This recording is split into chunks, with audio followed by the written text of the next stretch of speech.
question de savoir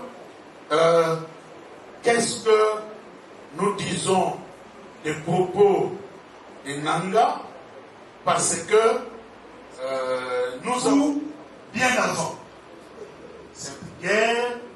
Je réponds à ma question qui est une question oratoire. Cette guerre a commencé depuis. Les sanctions sont-elles suffisantes? Les sanctions sont de plusieurs. Merci, Excellence, pour... C'était une conférence organisée par l'Université protestante au Congo sur le thème des minéraux du sang en République démocratique du Congo.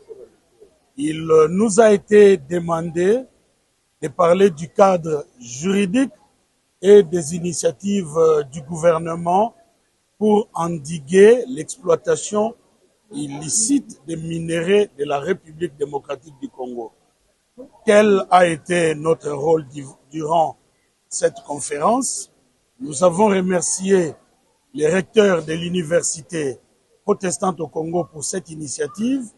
Nous avons donné aux étudiants et aux corps scientifiques ce que le gouvernement fait, mais au-delà de cela, nous avons demandé que les Congolais s'approprient aussi ce combat. Ce n'est pas le combat du président Félix Antoine Tshisekedi Tshilombo seul. Ce n'est pas le combat du gouvernement seul. C'est une guerre qui date de plus de 30 ans et les nerfs de cette guerre, ce sont nos minéraux. J'ai demandé en particulier aux étudiants de vulgariser au maximum l'adresse Internet que le procureur de la CPI a mise à la disposition des Congolais pour la récolte des preuves. Mais j'ai aussi demandé, en faisant la comparaison avec les atrocités de l'époque précoloniale, j'ai demandé aux étudiants de se comporter comme Edmond Morel. C'est un nom que tout Congolais doit savoir. C'était un activiste anglais.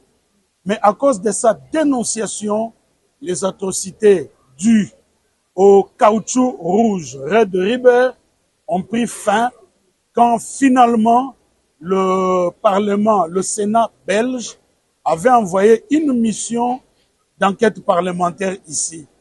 Et donc, aujourd'hui, que les Congolais dénoncent au maximum, que les Congolais accompagnent les efforts du président de la République, Félix Antoine Tshisekedi Tshilombo.